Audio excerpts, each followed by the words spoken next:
mulher. E já resumindo, para não estender muito a mensagem, mas vamos ver que tanto a mulher, ela tocou, comeu e levou para Adão, e a partir deste momento que eles tocaram naquele fruto, algo aconteceu. Os irmãos sabem, mas vamos ver que pela desobediência do homem, a partir do momento que eles comeram do fruto ali, ele sentiu uma mudança. Eles andavam nus no jardim, começou a sentir vergonha um do outro, num ponto que Adão cozeu folhas de figueira para fazer uma roupa ali para esconder. E quando Deus chegou, Deus sabia, mas Deus chegou e chamou Adão, e Adão estava escondido. Então nós vamos ver que a partir deste momento houve uma queda de Eva, ou seja, aquele contato íntimo que Deus tinha para com o homem, então foi quebrado. Ou seja, o homem já não tinha mais acesso direto a Deus por questão do pecado. O que nos afasta de Deus é o pecado. Ou seja, Deus, ele sempre procurou um relacionamento íntimo com a sua criação, com o homem, o ser humano, mas por questão deste mal, deste pecado, houve uma separação. Então, ao decorrer da história, se nós começarmos a ler a Bíblia, se você começar no Gênesis e seguir nos livros, você vai ver que o homem, ele sempre se distanciou de Deus por questão do pecado, de desobediência. Mas nós vamos ver que Deus, ele sempre levantou os remanescentes.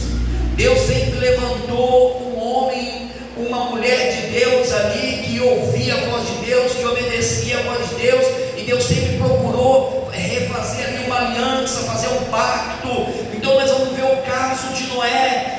Deus, a Bíblia vai dizer que Deus olhou para a terra e viu maldade no homem, no ser humano. Nós vamos ver que eles casavam e davam-se em casamento, não havia lei ali. O homem se esqueceu de Deus, e quando Deus olhou para a humanidade, ele viu apenas Noé e sua família que obedeceu o Senhor. E foi quando Deus falou com Noé. Deus falou assim: faz uma arca, porque eu vou destruir toda a criação, tudo que eu criei. Então nós vamos ver que Deus pediu para que Noé construísse a arca, e parece algo injusto aos olhos assim, do geral do contexto, mas vamos analisar que quando Deus falou com Noé, Noé ouviu a voz de Deus, teve sensibilidade de ouvir, crer e acreditar, porque quando Deus falou para ele: faz uma arca, naqueles dias parecia que era algo impossível.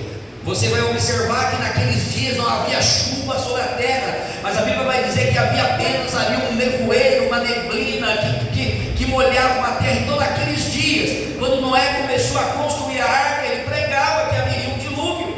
Ou seja, Deus, ele dá a oportunidade do ser humano ouvir a tua voz e se arrepender e crer na sua palavra. Então durante praticamente um pouco mais de 100 anos, Noé construía a arca e pregava a palavra de Deus, avisando que haveria um dilúvio sobre a terra. Mas a Bíblia vai dizer que ninguém creu, não creram na palavra de Deus, pelo contrário, entendia-se, zombava dele e falava: esse homem aí é louco, este homem aí é louco, não tem chuva, ele vai falar que vai chover, vai inundar toda essa terra aqui. E chegou-se o dia, aleluia, o Senhor enviou os animais e entrou na arca. Noé entrou com a sua família, Noé, sua esposa, seus filhos e suas noras. E a Bíblia vai dizer que o anjo do Senhor fechou a arca por fora, e assim como foi pregado, aleluia, aquele tempo que estava construindo a arca, assim veio o dilúvio sobre a terra,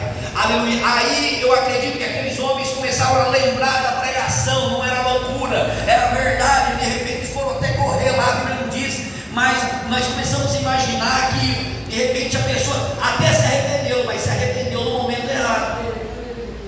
Então nós vamos ver que Deus nunca pega ninguém desavisado. Deus sempre está falando conosco através da tua palavra, aleluia. A tua palavra, ela fala conosco, ela vai mais penetrante que uma espada de dois gumes. Então nesta noite, irmãos, nós possamos ouvir a palavra de Deus, que nós possamos pedir ao Senhor: Senhor, me dá sensibilidade espiritual, para que a tua palavra entre no meu coração e ela venha trazer uma transformação. E ao decorrer da história, Noé é um dos casos, mas nós vamos ver que Deus chamou Abraão. Deus pediu para que ele saísse da sua terra, uma terra de idolatria, uma terra que até o seu próprio pai fazia ídolos, né? Ali para que aquele povo adorasse a outros deuses. Deus falou para Abraão: